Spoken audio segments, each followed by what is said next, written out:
में सितंबर में हुए इलेक्शन में मोहम्मद मोइजू, जो कि प्रोग्रेसिव पार्टी ऑफ मालदीव से बिलोंग करते हैं, ने मालदीवियन डेमोक्रेटिक पार्टी के इब्राहिम मोहम्मद सोले को हरा दिया है। Mohamed Muizzu China pro stance रखने वाले हैं और इनका कहना है कि ये सत्ता में आते ही सबसे पहले इंडिया को मालदीव से बाहर निकालेंगे। चुनाव जीतने के बाद ही मालदीव के राष्ट्रपति मोहम्मद मोइजू ने भारत विरोधी रुख दिखाना शुरू कर दिया है। चीन समर्थक मोहम्मद और मुज्जू ने इलेक्शन भी इसी मुद्दे पर लड़ा था कि वो इंडियन फोर्सेस को मालदीव में कतई बर्दाश्त नहीं करेंगे और इन्होंने इसके लिए बाकायदा कैंपेन भी चलाया था, इंडिया आउट कैंपेन, एक ऐसा कैंपेन जो इंडिया के लिए सरदर्द बना हुआ है। लेकिन बात है कि मालदीव को दिक्कत क्या है इंडिया से। बात 2018 की है, जब मुज्जू के पार्टी के लीडर अब्दुल्ला यामीन का सामना मोहम्मद सोले से हुआ था, जिसमें अब्दुल्ला यामीन हार गए थे और मोहम्मद सोले जीते थे।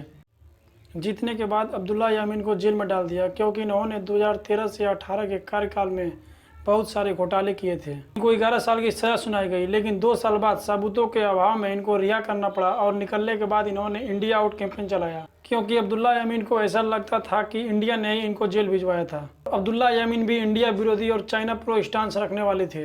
2013 से 18 के कार्यकाल में इन्होंने चाइना से FTA free trade agreement sign कर लिया और चाइना ने पूरी दुनिया में 900 बिलियन कर्ज बांटा हुआ है, जिसमें से टॉप 3 में मालदीव भी आता है। फर्स्ट नंबर पे पाकिस्तान, सेकंड पे जिबूती और थर्ड पे मालदीव है। अब्दुल्ला यामीन ने मालदीव के साथ वैसा ही किया जैसे राजपक्षे ने श्रीलंका के साथ।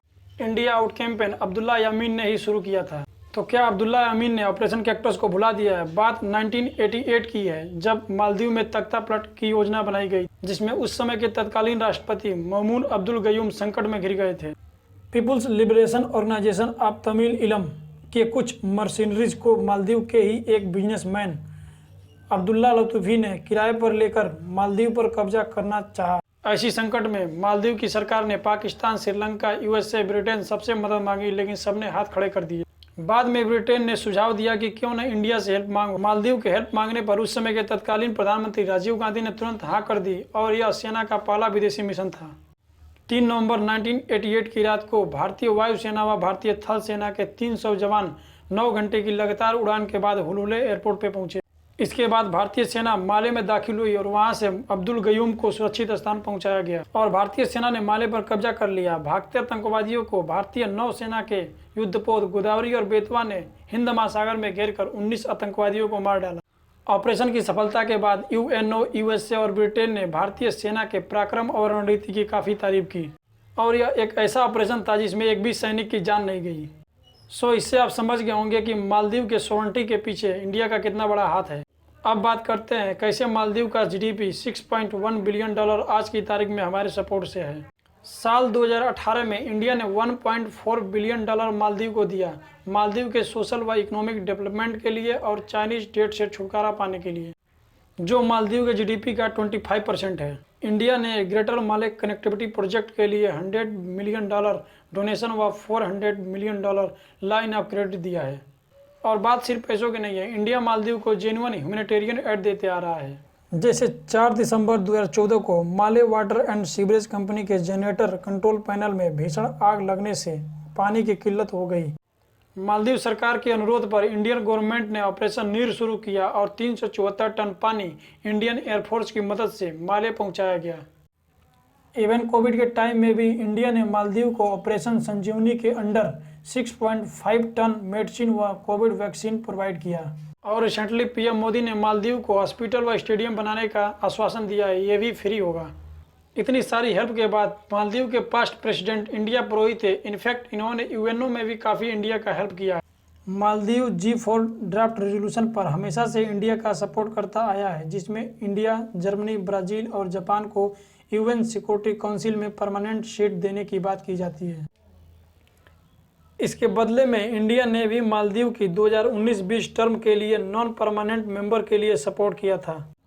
In fact former Maldivian president Mohamed Nasheed ने एक इंटरव्यू में कहा था कि कश्मीर इशू पर IOC कंट्री के साथ खड़ा नहीं हो सकता क्योंकि कश्मीर इंडिया का इंटरनल मैटर है। इसके अलावा हमने इंडिया फर्स्ट पॉलिसी को देखा ही है, जिसमें मालदीव इंडिया को ही प्रेफरेंस देता है। We have a India first policy.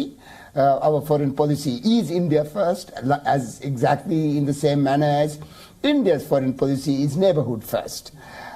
There is a इतनी सारी हेल्प व कॉपरेशन के बावजूद why Maldives is against India. So ये इसलिए क्योंकि मालदीव का स्ट्रेटेजिक लोकेशन बहुत इंपॉर्टेंट है। मालदीव का इंडियन ओशन में होना चाइना व इंडिया दोनों के लिए इंपॉर्टेंट हो जाता है और इसके साथ ही मालदीव दोनों जॉइंट कंट्री का बखूबी लाभ उठाता है। और यहाँ पर आप मैप में देख पाएंगे मालदीव का लोकेशन, एक देश जो समुद्र में लगभग 1200 कोरल द्वीप से बना हुआ है और इसकी दूरी इंडियन ओशन स्टेट लक्षद्वीप से करीब 700 किलोमीटर दूरी पर है। दुनिया का 80% ट्रेड इंडियन ओशन से होकर गुजरता है, जिसमें से एक बड़ा हिस्सा चाइना का है और चाइना को हमेशा एक डर सताता रहता है कि इंडिया कहीं मुश्किल खड़ा ना कर दे। और इसी डर को देखते हुए चाइना ने स्ट्रिंग ऑफ पर्स, जिसके तहत पाकिस्तान के ग्वादर, श्रीलंका के हम्बनटोटा, बंगाल की खाड़ी में सितवे और म्यांमार से लेकर जिबूती और मालदीव तक अपने सैन्य अड्डे बना लिए हैं। रक्षा विशेषज्ञों का कहना है कि चाइना भले इसका उपयोग व्यापार में कर रहा है, लेकिन समय आने पर चाइना इसका उपयोग मिलिट्री बेस के रूप में करेगा। नाउ मालदीव ने फिनोलू आइलैंड को मार्च 4 मिलियन में 50 साल की लीज पर चाइना को दे दिया है, जिसका उपयोग चाइना आराम से इंडिया के अगेंस्ट कर सकता है। अब्दुल्ला यामीन की गवर्नमेंट में 30 अगस्त 2018 को एक ब्रिज का उद्घाटन किया जाता है, जिसका निर्माण चाइना के ही द्वारा किया गया था और इस ब्रिज का नाम चाइना के द्वारा चाइना मालदीव फ्रेंडशिप ब्रिज रखा गया। तो क्या इतनी सारी चाइनीज प्रेजेंस के बाद भी इंडिया हाथ पे हाथ रख के बैठा है? ऐसा नहीं है। इंडिया ने भी इसके काउंटर में ग्रेटर माले कनेक्टिविटी प्रोजेक्ट पर काम कर रहा है, जिसका उद्घाटन 2024 में किया जाना है। ये 6.74 किलोमीटर का होगा, जो कैपिटल माले को विलिंगली, गुलीफालू एंड थीलाफूसी से कनेक्ट करेगा। इसके लिए इंडिया ने 100 मिलियन का डोनेशन व $400 मिलियन का लाइन ऑफ क्रेडिट दिया है। इससे एक बात तो साफ हो गई है कि मालदीव इंडिया और चाइना दोनों का फायदा उठाना चाहता है, क्योंकि एक तरफ चाइना प्रो स्टांस रखने वाला Mohamed Muizzu India out campaign चलाता है, तो दूसरी तरफ उसी के नए फॉरेन मिनिस्टर इंडिया को इंडो पैसिफिक का लीडर कहता है। यही नहीं, मोहम्मद मोइजू का फर्स्ट फॉरेन विजिट भी इंडिया होने वाला है। इनफैक्ट पीएम मोदी को शपथ ग्रहण में भी इनवाइट किया गया है। Maldives President-elect Mohammad Muizzu invites Indian Prime Minister Narendra Modi for his swearing-in ceremony. India is yet to agree, says it hasn't decided who will represent New Delhi at the event. But in future India Maldives relation कैसा रहने वाला है? कैसे India Maldives के द्वारा खड़े किए गए मुश्किलों का सामना करेगा? तो क्या मालदीव इंडियन फोर्सेस को मालदीव से बाहर निकालेगा या फिर ये जस्ट इलेक्शन जीतने का मुद्दा था? ये तो टाइम के साथ ही क्लियर होगा।